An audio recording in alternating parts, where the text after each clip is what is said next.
بسم اللہ الرحمن الرحیم. السلام علیکم. کیپٹل ٹاک کے ساتھ حامد میر آپ کی خدمت میں حاضر ہے.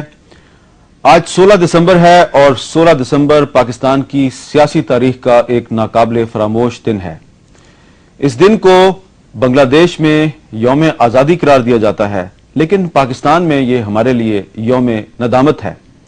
اسے یوم ندامت سے زیادہ یوم احتساب ہونا چاہیے. ایک ایسا یوم احتساب جس دن ہم اپنی ماضی کی ان غلطیوں کا جائزہ لیں جس کی وجہ سے پاکستان دو لخت ہوا. لیکن افسوس کی بات ہے کہ ہم نے اسے یوم احتساب نہیں سمجھا. لیکن ابھی بھی وقت ہے ہمارے پاس اور ہم اس دن پر اپنی ماضی کی غلطیوں کا جائزہ لے کر کوشش کر سکتے ہیں کہ دوبارہ ان غلطیوں کو نہ دہرایا جائے. تو آج کے اس خصوصی پروگرام میں ہم 16 دسمبر کے دن کے حوالے سے ان غلطیوں کا جائزہ لیں گے جن کے باعث پاکستان دو لخت ہوا، اور یہ سوال بھی اٹھائیں گے کہ آج وہ کون سی غلطیاں ہیں جو ہمیں نہیں کرنی چاہیے. 16 دسمبر 1971 کو ڈھاکہ میں پاکستانی فوج کو ہندوستانی فوج کے سامنے سرنڈر کرنا پڑا تھا. یہ سرنڈر ایک فوجی شکست تھی یا سیاستدانوں کی ناکامی تھی؟ اس پر آج ہم گفتگو کریں گے. ہمارے ساتھ موجود ہے جناب راجہ نادر پرویز صاحب، جو کہ اس وقت فوج میں افسر تھے ایسٹ پاکستان میں، اس کے بعد جنگی قیدی بنے اور اس کے بعد بھارت کی قید سے فرار بھی ہو گئے، اور اس کے بعد وہ پالیٹکس میں آئے، فیڈرل منسٹر بنے، اس وقت مسلم لیگ نون میں شامل ہے. راجہ صاحب بہت شکریہ آپ ہمارے پاس تشریف لائے. جناب رویداد خان صاحب کسی تعارف کے محتاج نہیں. 1971 میں آپ وہاں کی جو حکومت تھی اس کے سیکرٹری انفارمیشن تھے، بیوروکریٹ تھے. اس وقت انہوں نے سرو کیا ڈھاکہ میں.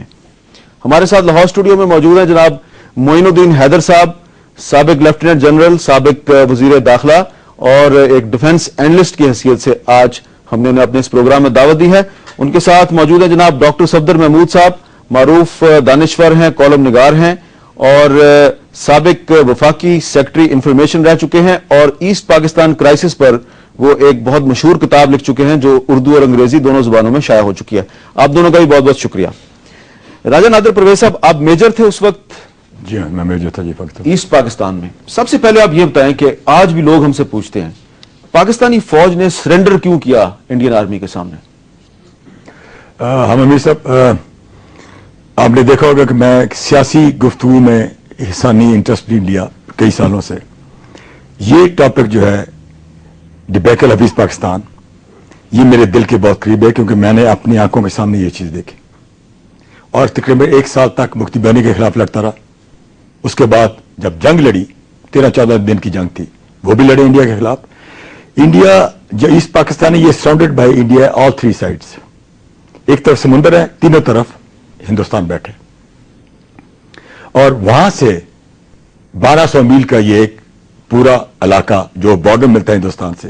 ہم ایک لمیٹڈ فورس تھی، اتنی فورس تھی کیونکہ آپ کو یاد ہوگا گنگا ہائی جنکنگ کیس ہوا تھا جی. تو انڈیا کے اوپر سے جتنی فلائٹ تھی وہ ساری روک دی گئی. اس کے بعد جتنی آپ کی فوج گئی، جتنی آپ کی سپلائی گئی، جتنی آپ کی ری انفورسمنٹ گئی، وہ وایا سری لنکا جاتی تھی. 1000 میل کا فاصلہ 3000 میل میں بدل دیا گیا. یہ ایک سازش کا حصہ ہے اور سرنڈر ہم نے نہیں کیا. اگر 15 دسمبر کو سرنڈر ہوا، 16 کو انہوں نے سائن کیا، آج کے دن میں سمجھتا ہوں یہ ہماری تاریخ کا سیاہ ترین دن تھا. آج بھی موجود ہے وہ افسوس جنہوں نے وہاں جنگیں لڑی، جنہوں نے شہادت نوش کی، اپنی جان کا نذرانہ دیا. آج بے نام بے گو کفنوں میں وہ آج بھی موجود ہے اس پاکستان میں. بہت سے افسر ایسے تھے جنہوں نے سرنڈر نہیں کیا، لیکن آپ نے تو کیا. میری گزارش، میں بھی نکل گیا اپنے کمانڈو ٹائپ لوگ لے کے ساتھ. جب آخری اسپیچ تھی یحییٰ خان کی، last man, last bullet, last drop of blood, I came back, میں واپس آیا اور یہ سرنڈر ہوا. میں سرنڈر ضرور ہوا، لیکن جو ویپن میں نے استعمال کیا جنگ میں، جس نے مجھے دھوکہ نہیں دیا، وہ بیراب ریور جو کھلنا میں جہاں ہم پوسٹڈ تھے، اس کو دفاعی جنگ لڑ رہے تھے، وہاں ہم نے پھینکا اور جو مین ہتھیار تھے ہمارے ہم نے توڑے، پھینکیے. اور لیکن اس لیے ہائی کمان ہم 17 صبح تک لڑتے رہے. اور جب کرنل آیا ان کا سفید جھنڈا لے کے کہ جی ڈھاکہ میں تو سرنڈر ہو گیا، ہم نے کہا ہمیں کوئی آرڈرز نہیں آئے. تو آپ کی پوزیشن کہاں پہ تھی اس وقت؟ کھلنا کے باہر، 12 میل محمد پور، ایک کھلنا کے بعد علاقہ ہے جہاں ہم تھے. رائٹ سائڈ میں پنجاب ریجمنٹ ہماری جو 6 پنجاب تھی، لیفٹ پہ 22 FF 34 کی ریجمنٹ تھی. اور یہ ہم لڑتے رہے اور 2-2, 3-3 اٹیک ہر روز ہمارے پہ آتے تھے. نہ ہمارے پاس ٹینک تھے، نہ ہمارے پاس ایئر فورس تھی، نہ ہمارے پاس آرٹلری سپورٹ تھی. رات کو ان ٹینچر سے ایک آواز آتی تھی, نعرہ تکبیر اللہ اکبر. تو آپ 17 دسمبر کو بھی لڑ رہے تھے؟ ہم لڑے مورچے میں. آپ نے 17 کی شام کو پھر اپنے آپ کو سرنڈر کیا؟ جب آرڈرز آ گئے, بریگیڈیئر مکھرم تھے یہاں ہمارے بریگیڈ کمانڈر تھے, جب پیچھے سے آرڈرز آئے کرنل نے کہا. اور سرنڈر آپ نے اپنے آپ کو کیا, اپنے ہتھیار سرنڈر نہیں کیے؟ نہیں کیے, ہم واپس بلائے گئے یونٹ ہیڈ کوارٹر میں, وہاں جا کے ہم نے جو ہے. جی رویداد خان صاحب, آپ جب ملٹری ایکشن شروع ہوا ایسٹ پاکستان میں, اس سے چند دن پہلے آپ کو وہاں پہ سیکٹری انفارمیشن بنا کے بھیجا گیا. آپ کی وہاں پہ اس وقت کے پریزیڈنٹ یحییٰ خان سے بھی میٹنگ ہوئی, ٹکا خان صاحب سے بھی آپ ملے, وہاں پہ جب بھٹو صاحب گئے ان کو بھی آپ ملے. آپ یہ بتائیے کہ یہ فوجی شکست تھی یا سیاسی شکست تھی؟ حامد, میرا خیال ہے فوجی تو آپ وہاں بیسٹ آرمی کو بھی آپ بھیج دیتے, وہ ان کا کیا چانس تھا, کامیابی کا کیا چانس تھا. لیکن بات یہ ہے جی, ایسٹ پاکستان ہم نے لوز کیا 16 دسمبر کو نہیں لوز کیا جی. ایسٹ پاکستان میری ناقص رائے میں ایسٹ پاکستان وی لاسٹ ایسٹ پاکستان اکتوبر 1958 جی, جب مارشل لا لگا جی. مارشل لا لگا, بنگالی جو were not prepared for that جی. انہوں نے کہا پیش تھے بنگالی پاکستان تحریک میں, اور اس مطالبے میں سب سے پیش وہ تھے جی. فرنٹیئر میں تو کانگریس گورنمنٹ تھی, we are not interested in Pakistan جی. ایسا ہی حال باقی صوبوں کا بھی تھا. لیکن وہ کہہ رہے تھے کہ ہمارا تو یہ خیال تھا کہ یہ تو ڈیموکریٹک کنٹری ہوگی, یہ تو پروگریسو کنٹری ہوگی, یہ تو ون مین ون ووٹ کے بیسس کے اوپر ہوگا, اس میں فوج کا کوئی رول نہیں ہوگا پالیٹکس میں جی, ان دی پالیٹکس آف پاکستان. یہ کیا ہو گیا ہے, اب تو سینٹر آف گریویٹی شفٹ ہو گیا ہے پارلیمنٹ سے, سیاستدانوں سے, وہ تو GHQ چلا گیا ہے. اس پاکستان, یہ جنا کا پاکستان نہیں ہے, اس میں ہمارا کوئی مستقبل نہیں ہے, کوئی فیوچر نہیں ہے. We lost it in October 58 intellectually. اچھا, یہ آپ نے ایک بات کی. اب ہم لاہور چلتے ہیں, وہاں پہ بات کرتے ہیں جناب لیفٹیننٹ جنرل ریٹائرڈ معین الدین حیدر صاحب سے. معین الدین حیدر صاحب, رویداد خان صاحب نے تو سرو کیا ایسٹ پاکستان میں, وہ کہتے ہیں کہ وی لاسٹ ایسٹ پاکستان ان اکتوبر 1958 جب پہلا مارشل لا لگا اور سیاست میں فوج کی مداخلت کی وجہ سے پاکستان ٹوٹا. آپ کیا کہیں گے؟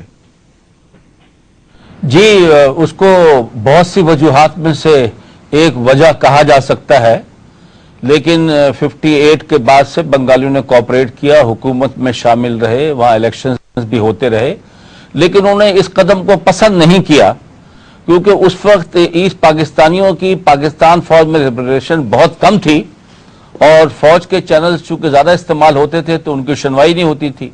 دوسرا, کیپٹل کراچی سے جو شفٹ ہوا, اسلام آباد کی سردی اور وہ جگہ ان کو پسند نہیں تھی.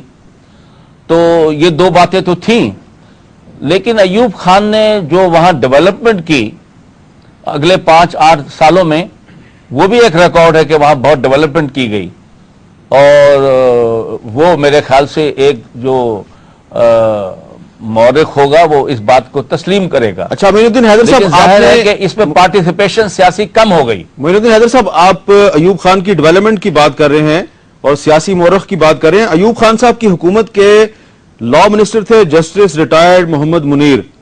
انہوں نے کتاب لکھی فرام جناح ٹو ضیاء. اس کتاب کے صفحہ نمبر 92 پر انہوں نے لکھا ہے کہ ایوب خان کے کہنے پر جسٹس منیر نے ایک Bengali member of the parliament Ramiz Uddin سے مذاکرات کیے کہ آپ ہم سے علیحدہ ہو جائیں, اور یہ ہے 1962 کی بات. ایوب خان ایسٹ پاکستان سے ویسٹ پاکستان کو علیحدہ کیوں کرنا چاہتے تھے؟ یہ تو مطلب کہ ان کا پوائنٹ آف ویو ہے, لیکن باقی جو زمینی حقائق ہیں وہ اس سے مطابقت نہیں رکھتے. اور ایوب خان نے تو ایک وہاں اسمبلی بھی بنائی اور کہا کہ ایک اجلاس اسلام آباد میں ہوگا تو ایک اجلاس ڈھاکہ میں ہوگا, جس کو آج کل بنگلہ دیش والے اپنی پارلیمنٹ کے طور پر استعمال کر رہے ہیں. اور یہ تو سب مورخ کہتے ہیں کہ پہلی دفعہ جو سڑکوں کا جال بچھایا گیا اور جو وہاں کام کیے گئے, ڈیولپمنٹ کی گئی, اور اعظم خان صاحب نے ایک بہت اچھا رول وہاں پر ادا کیا.